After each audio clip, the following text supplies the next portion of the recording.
Hey guys, TrepChains here with a bit of a feedback video following a systems design blog by David King, lead systems designer on Diablo 4, letting us know a bit about what's planned and what he's thinking about. So let's start with itemization. So firstly, there was a bit on itemization. It doesn't say a lot right now apart from they're thinking about it and looking at it. I want to say the main concern from my perspective at least is this plus attack plus defense stat, which you can see on a few items here. There's some cool stuff they've talked about in itemization, like plus skills and the like as well, so that's great. And we're still expecting things like, cooldown reductions and attack speeds as far as we know, but the attack and defense stats are the ones of interest here.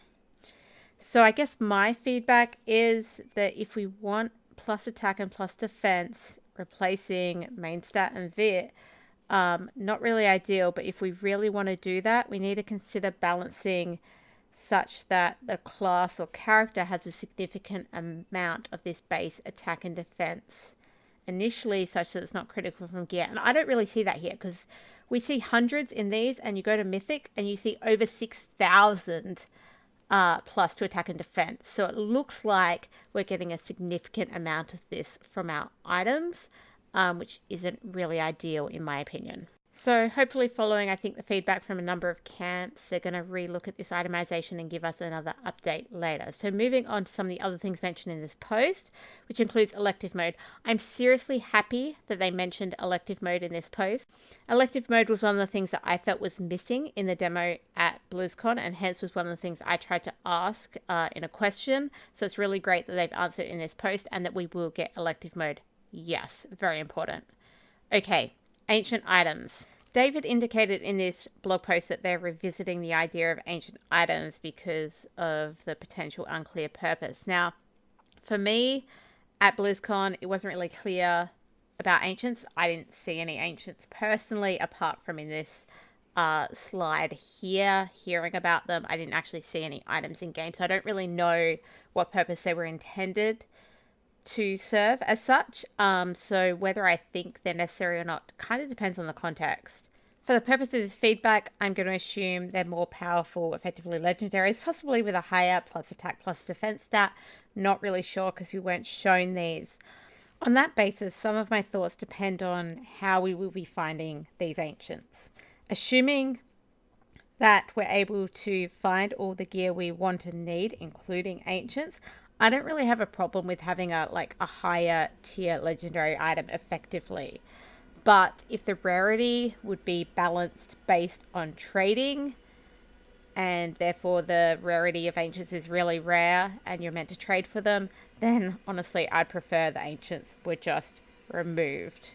That said, what I think would be really cool was if ancients weren't droppable and weren't tradable. Instead, they were only craftable, in that you have your legendary with the stats it has, and you get your certain number of materials, and it would be cool if it was a lot, and the only way to get an ancient was to upgrade an existing legendary you had with a lot of materials, and it would just have the same stats but the boosted version effectively. That would be really cool, and it would give you something to kind of work towards building up those crafting mats, and that mat amount could be balanced around, how many ancients you'd expect to have, let's say, within a season. Okay, moving on to what I think is one of the most critical design decisions for Diablo 4, which is endgame progression systems, Paragon systems, and the like. Why do I care so much about this? I care because the endgame is what matters to me. I'm expecting to play this game for years. When I played the demo, it was really fun, but the end game wasn't really easy to imagine or understand what it was going to look like. So my immediate thought is, please no Paragon levels. Please no Paragon levels. The Diablo 3 iteration of Paragon basically encourages playing as many hours as possible, like over 8 hours a day. And I'm no medical doctor, but just noting that in my opinion, my non-medical opinion, 8+ hours a day is unhealthy. So I feel like infinite levels and power encourages both no lifing and breaking the terms of service, like botting, which we see a bunch of in Diablo 3. So I don't think infinite levels and power are good for the game or for players. Now, I'm sure some of you are thinking probably only a casual would say such things, right? Like, why are all these people so far above me?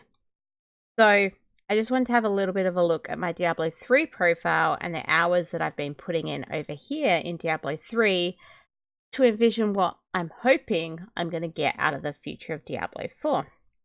So here we are, Diablo 3, non-season right now, and my Paragon non-season is 5,082. Yeah, that's nothing, right? People are making that in a season. Okay, so let's go have a look at my profile. This is my profile and my career summary from when I started in May 2012. So let's have a look at all the hours that I've spent.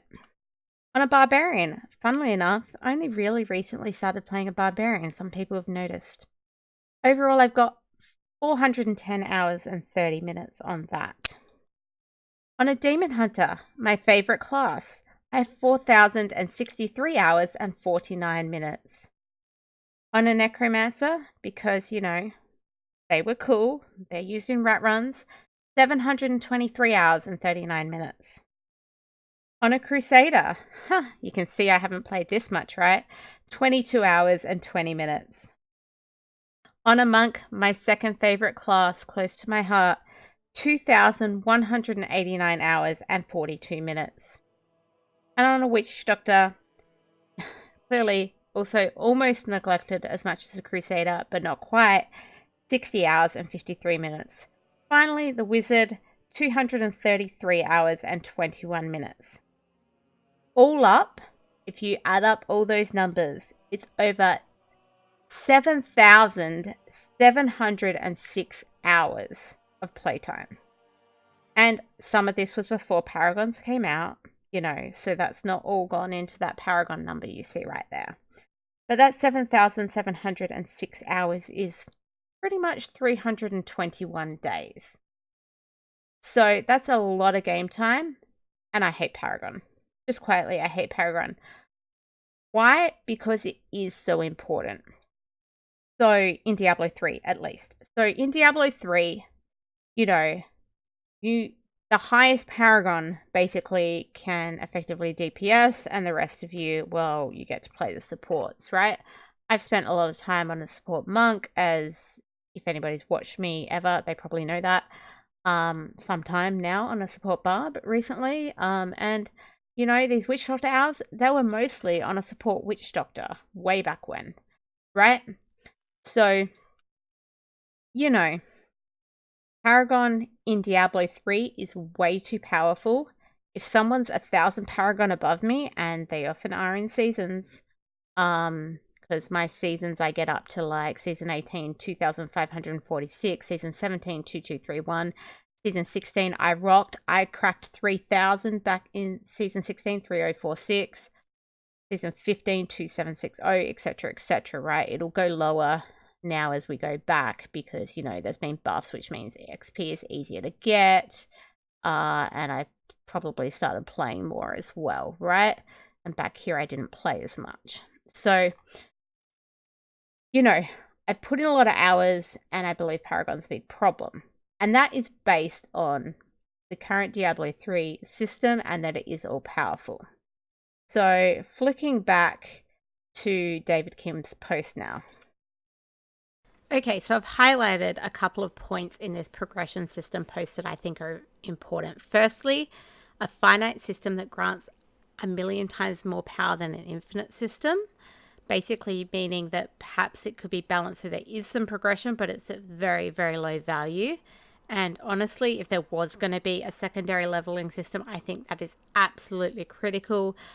The important thing to me would be that someone playing or having something else play for them so much so that there are like thousands of these levels. If we look at Diablo 3 above, wouldn't, you know, have that massive DPS style advantage as they do in Diablo 3. And the other bit I wanted to note was a second experience system basically helps achieve really difficult endgame goals and ranks. And that's the bit that worries me about this, because I would want any kind of other system so non-powerful that it couldn't potentially impact anything called ranks listed right there. So ranks listing there indicates there might be some form of competitive something in this game, and we don't know what that is because we're not going to have timed dungeons, it doesn't seem like, but maybe it's PvP. Having someone who either can play 8 or 12 hours a day, or who decides to bot or something to get these extra levels, and having them have a significant advantage, whether it be in any kind of ranked PvE or in PvP, to me would be a problem. So overall, my hope is still no Paragon / endgame power levels that give you bonus. But if there really has to be some, because it really seems like the devs are leaning towards having something there, please make it as limited in power as possible, such that basically your overall character ranks that out. Moving on, aren't you glad? Sources of power. So David noted here that there's going to be multiple sources of power for your character in Diablo 4, from your base character itself to your items and affixes through to the skills. So it should add up from a number of sources. That all seems really positive right now. So I'm really happy, I think, with that of the post. That's looking like it's going in a good direction. Finally, key dungeons. Firstly, I want to say I don't really see anything that wrong with Diablo 3's Rifts and Greater Rifts, and I don't think a random dungeon would be a bad thing to have as part of endgame in Diablo 4. In terms of the key dungeons and the points here about, knowing the strategy and the like, having the strategy is fine, but the feedback I really want to make, or the questions really I really want to ask, is with these key dungeons, what's to stop players running the same dungeons repetitively in endgame if they are found the most efficient in terms of effort, which might be like speed or the like, or simplicity, versus the reward in terms of the XP and loot? I haven't really got that answered yet. So that's what I'm wondering about the key dungeons. That sums up my feedback on David Kim's post. I'm loving that the developers are communicating with us on Diablo 4. Please keep that up. That's amazing. Really looking forward to hearing more about Diablo 4's development as it's shared with us. So what do you all think? What do you think about the systems updates that we've heard, or anything else about Diablo 4's development that you've heard from BlizzCon or since then? Let me know in the comments. Thank you very much for watching, and GG!